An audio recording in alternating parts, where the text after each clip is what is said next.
What is going on, you guys, and welcome back to our Halloween ranking, where we are in the home stretch and looking at a couple of our podium finishers today, which for you means yet another double feature because I think that's the only real appropriate way to discuss them. In third place, we have the original 1978 Halloween, and our runner-up is going to be its sequel, Halloween 2. And I really honestly think my favorite thing about both of these movies, apart from them creatively, story-wise, uh, taking place in the same night and pretty seamlessly flowing from one movie into another, would have to be Dr. Loomis as a character.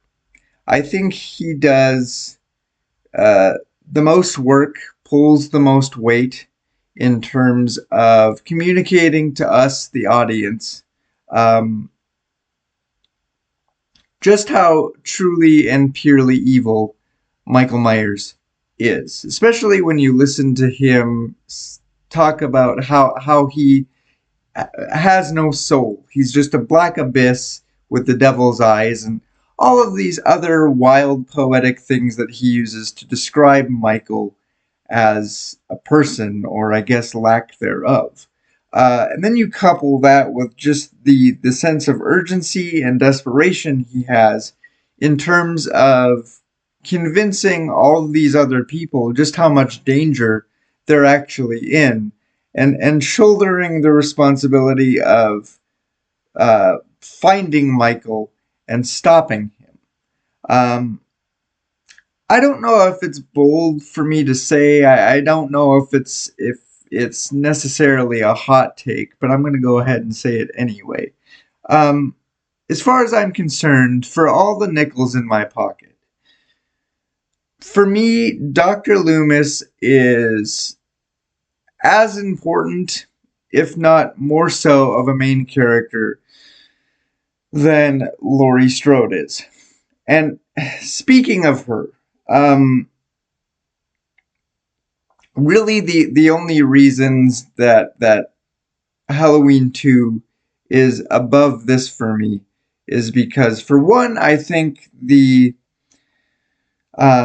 kills are a little bit better, and I personally kind of dig the whole revelation that Laurie is Michael's long lost sister. I know a lot of other people don't. A lot of you take issue with it. And, obviously, in hindsight, it does kind of open the door for the Thorn trilogy and some of the problems there that creates.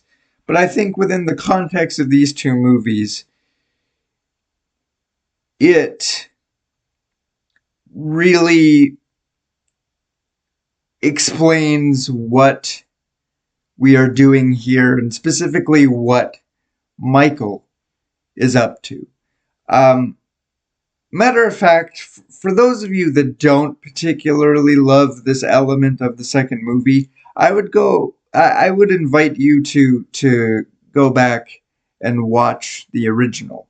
And I mean really watch it, really analyze Michael's behavior and thought process. And I think you will see upon doing that that this whole thing is not random. This isn't a case of Michael returning to Haddonfield, trying to get home, trying to uh, you know go about his business, and Laurie just happening to to be in the way. Um, you know, happening to be at the wrong place at the wrong time and be the most unlucky person on the entire planet. All of this, everything that Michael does, is intentional. He came back home for Laurie. He is stalking her. He is hunting her. I mean, look at when it's time to start killing people, he targets her and her friends based on where they are in that little cluster of houses in the neighborhood because they're babysitting, right? This has nothing to do with Laurie's house or the Myers house or anywhere else. He goes to her because that is where she is. She is the prey.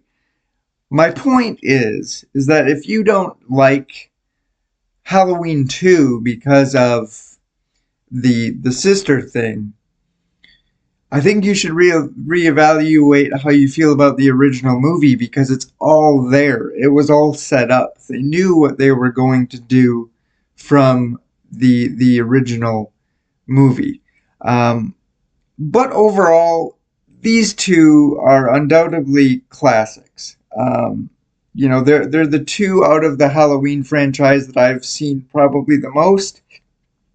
And if I'm ever in the mood to sit down and watch one of the movies, it will be between these two, if not both. They're just absolute classics. There's just no beating them.